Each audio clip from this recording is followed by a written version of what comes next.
is looking deep down the left side. Mendeville into the end zone. Touchdown! Down the sideline, still 40, 20 to the house. And the players streaming from the sideline to celebrate with 17 seconds left.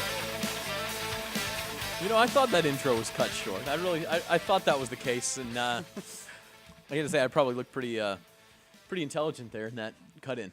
I'm Zach Ewing. He's Trevor Horn. This is BVarsity Live for Thursday, September the 15th. It is week four? Yeah. Week 4 of high school football season already, and it begins tonight with a big one out at Bakersfield College. That is the VHS Drillers and the Chaminade Eagles, Trevor. Dude, this game is huge. I've been looking.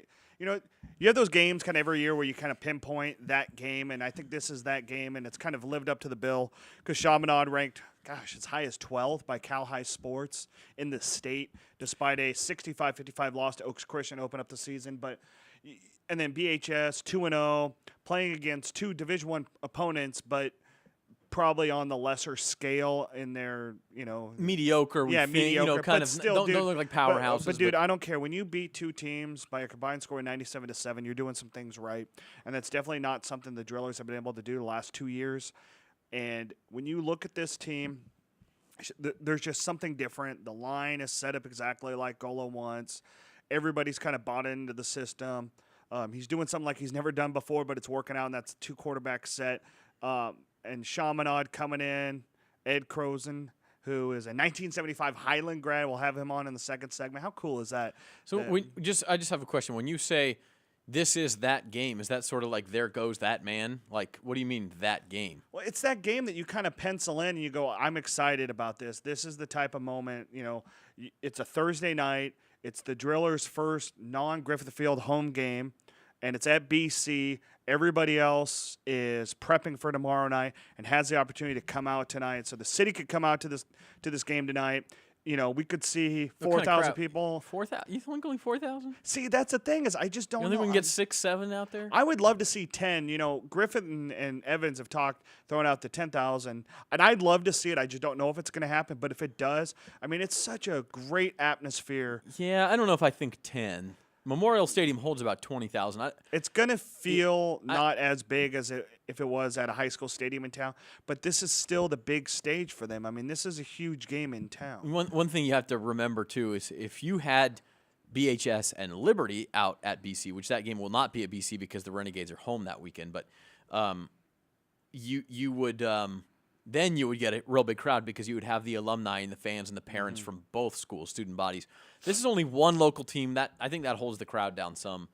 But, yeah, you're probably right. Well, 4 to 5,000 maybe we'll see out there. I've got to think that Chaminade is going to travel because when you look at their schedule, they got Bishop Amat in their league.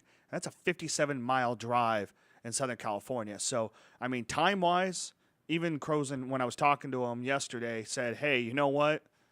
It's probably the same amount of time distance from Chaminade and West Hills to here as it is from Chaminade over to Bishop Amat. In La Puente, yeah, exactly. That may be true, but Chaminade's also a private school, so it's not like we're talking about a huge student body where they're going to bring 4 Reuter buses or anything like that. No, of course not. So we'll see. But they're going to bring a prominence from Southern California parents, maybe, where people that may not normally care about high school sports, maybe they go, you know what, this might be a big game to go to because it's a Thursday night. And if you are not going to the game, we've got you covered. Yes, we do. You can listen to a radio broadcast of the game on Bakersfield.com. We have a pregame show at 6:30. Let's call it audio only. Yeah, that's radio, audio. Yeah. We have a pregame show at 6:30. See our swanky mic flags? Look at that. Thank you, John Farron. And then the kickoff is at 7 o'clock. So I will have that call with Matt Alvarez tonight, and that'll be good. You'll be shooting video highlights up. John will be there as soon as we can get them up. Yep, we got you guys covered here. So yeah, as always, it'll be a good deal. It'll be a good deal, and that the festivities for us begin at 6:30 with the pregame. The kickoff is at 7. We will get to our predictions for that game later, as we will for all of the games this weekend. Always in our last segment, starting at 2:45. As you mentioned, we're going to talk to Ed Croson over the phone. The head coach for Chaminade. He is on his way up here, but you actually said, hey, Ed, how about having your wife drive so you can talk to us for 15 minutes? So he's great. I mean, we're going to hook that up. You know what's funny is my buddy Evan Barnes, who's the prep writer for LA Daily News, he's like, listen, Croson is one of the best coaches just to talk to, and I talked to him for about 15 minutes earlier this week, and it's true. He's a good guy. He's from Bakersfield. Yeah, he's a local guy. I mean, he even said, he goes, listen, I live down in LA, but I'm a Bakersfield boy, and I love that. I love it. And then we'll have Paul Gola on at 2:30. Yes, we do. So we'll talk to both coaches. We'll have you all bases covered just less than 5 hours before kickoff. So really, this is like a pregame show. Yeah, I love in it. and of itself. And then in the last segment, we'll talk about this game, but we'll also talk about all of tomorrow night's big games. And there's some big ones. Big Saturday night game. Yeah. Between San Joaquin Memorial and Garces, the Holy Bowl. So we're going to spend some time on that as well. Oh, I'm going to cover some water polo that day too. Let's talk about some other sports where we just have a couple of minutes. Why don't you start with water polo? I know only a few teams in town play: Garces, BCHS, Taft. Tell us what the landscape looks like in water polo, if you know yet. Season is just starting in water polo. The season literally is just starting. Garces boys are 3-0. They swept through their own tournament, and I think that they're a favorite in D2. They're going to host San Joaquin Memorial the second half of a varsity doubleheader where the girls are going to host San Joaquin Memorial also, where it's that big kind of Holy Bowl weekend. All day Saturday, yeah. Yeah, exactly. So that'll be kind of fun to get out there at the volleyball pool. teams are playing as well, right? Yep. And Garces gets to host everything this year, and then it'll While switch to Memorial next do year. it next year, exactly. Yeah. So for water polo, obviously, a sport that's big up in the Fresno area or even as south as Tulare, hasn't caught on. Obviously, no pools in the current high school district, so no water polo because you just can't facilitate the sport like that. So you got to look at Garces, a team that was successful last year, and they brought a lot of good, great components back, and it'll be kind of fun. I mean, they blow out. I think it was like 60-12 in their combined scores, or 60-20 in their combined scores in those 3 games last weekend. So 60 goals in 3 water polo games. Oh yeah, that's working. They go. Garces has built an impressive boys and girls program in water polo already. In just having had a program for about 5-6 years, they've really done a good job. Yeah, the girls dropped their first match like 12-2. So it'll be interesting to see. Yeah, if it they seems like they alternate too. Which one's the power, the girls or the boys?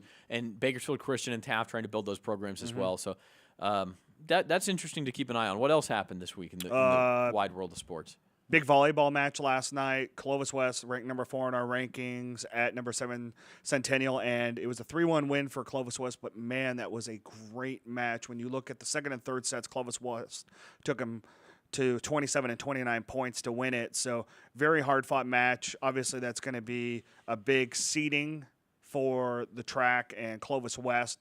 But Centennial, a team that's still trying to find a few key components, is really kind of getting this motor going. And you look at like BCHS, they're going to get into league soon, and they're going to be sweeping everybody. And, that's a team that needed that preseason schedule to really kind of compete and see where they were.